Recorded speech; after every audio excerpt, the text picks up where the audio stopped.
1952 సంవత్సరంలో పొట్టి శ్రీరాములు గారు తమిళనాడు మనది ఉంటే మాకు సపరేట్ తెలుగు ప్రాంతము కావాలి అని ఆమరణ నిరాహార దీక్ష చేసి ఆయన ఏమైపోయాడు?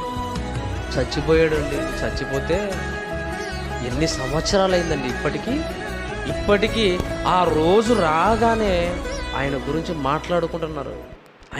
మాట్లాడుకుంటున్నారండి.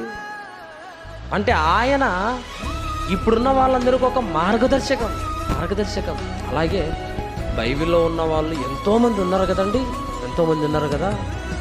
సువార్తలో కష్టాలు అనగానే ఎవరు గుర్తుకు రావాలి? పౌలు గారు గుర్తుకు రావాలి. నీ సహోదరుడి కోసం నీ ప్రాణమైనా పెట్టడంలో ఎవరు గుర్తుకు రావాలి? యేసుక్రీస్తు వారు గుర్తుకు రావాలి.